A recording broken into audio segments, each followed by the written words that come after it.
बल, बुद्धि, विद्या के दाता राम भक्त हनुमान जी अतुलित बलशाली हैं। सभी गुणों से युक्त वानरों में श्रेष्ठ शिरोमणि हैं। आज मंगलवार के दिन हनुमान जी की आराधना उत्तम मानी गई है। आज के दिन व्रत रखते हुए हनुमान जी की पूजा करनी चाहिए और मंगलवार व्रत की कथा अवश्य पढ़नी चाहिए। हनुमान जी प्रसन्न होकर अपने भक्तों की सभी मनोकामनाओं की पूर्ति करते हैं।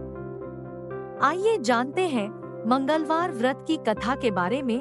पौराणिक कथा के अनुसार ऋषिनगर में केशव दत्त नाम का एक ब्राह्मण अपनी पत्नी अंजलि के साथ जीवन यापन करता था।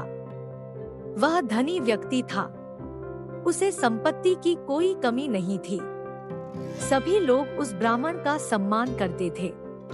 हालांकि उसे एक बात की पीड़ा थी कि उसे कोई संतान नहीं है।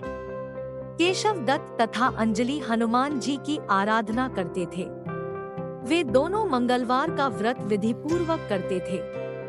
ऐसा करते हुए उन्हें कई वर्ष बीत गए, लेकिन उन दोनों की संतान प्राप्ति की इच्छा अभी पूर्ण नहीं हुई। एक साल केशव दत्त राम भक्त हनुमान जी की आराधना करने जंगल की ओर चला गया। अंजलि घर पर ही रहकर हनुमान जी की पूजा करती और हर मंगलवार का व्रत रखती थी। ब्राह्मण दंपत्ति संतान प्राप्ति के लिए नियम पूर्वक मंगलवार का व्रत रखते थे। एक मंगलवार को अंजलि किसी कारणवश हनुमान जी को भोग नहीं लगा पाई। उसने व्रत रखा था, सूर्यास्त के बाद बिना भोजन किए ही सो गई। फिर उसने निश्चय किया कि अगले मंगलवार व्रत के समय तक हनुमान जी को भोग लगाए बिना वह भोजन ग्रहण नहीं करेगी। वह अगले मंगलवार का इंतजार करने लगी। देखते देखते 6 दिन बीत गए। वह भूख प्यास से व्याकुल थी। उसने मंगलवार को हनुमान जी का व्रत रखा। उस दिन वह बेहोश हो गई। उसी दौरान हनुमान जी ने अचेतावस्था में उसे दर्शन दिए। उन्होंने कहा कि पुत्री, मैं तुम्हारी भक्ति से प्रसन्न हूँ। तुम्हारी मनोकामना पूर्ण होगी। तुम्हें एक सुंदर और सुयोग्य पुत्र प्राप्त होगा। वर देकर हनुमान जी अंतर्धान हो गए। अंजलि की जब आंखें खुली तो उसे हनुमान जी की बात याद आई। उसने हनुमान जी को भोग लगाया और फिर भोजन किया। बजरंगबली की कृपा से ब्राह्मण दंपत्ति को पुत्र रत्न की प्राप्ति हुई। वह बच्चा मंगलवार को जन्मा था।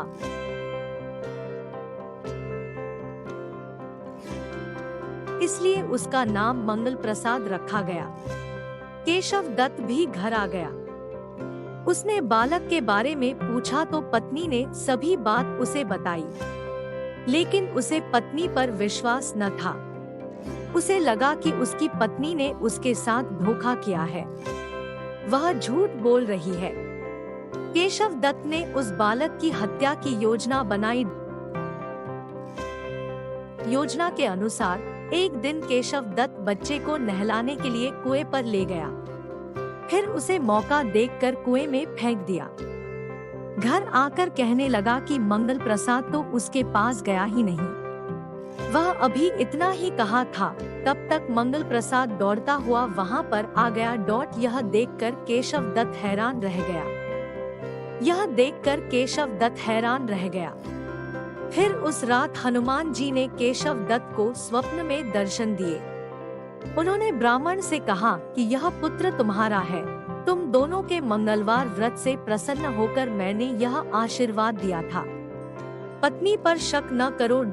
अचानक केशव दत्त की आंखें खुली। वह पत्नी के पास गया और उसे जगाकर अपनी गलती की क्षमा मांगी। फिर अपने स्वप्न की बात बताई। उसके बाद केशव दत्त ने अपने बेटे मंगल प्रसाद को गले से लगा लिया। इसके बाद से ब्राह्मण दंपत्ति सुखपूर्वक रहने लगे और बेटे मंगल का भरण पोषण करने लगे। इस प्रकार जो भी मंगलवार का व्रत रखता है और मंगलवार व्रत की कथा सुनता है, उसे हनुमान जी की कृपा प्राप्त होती है।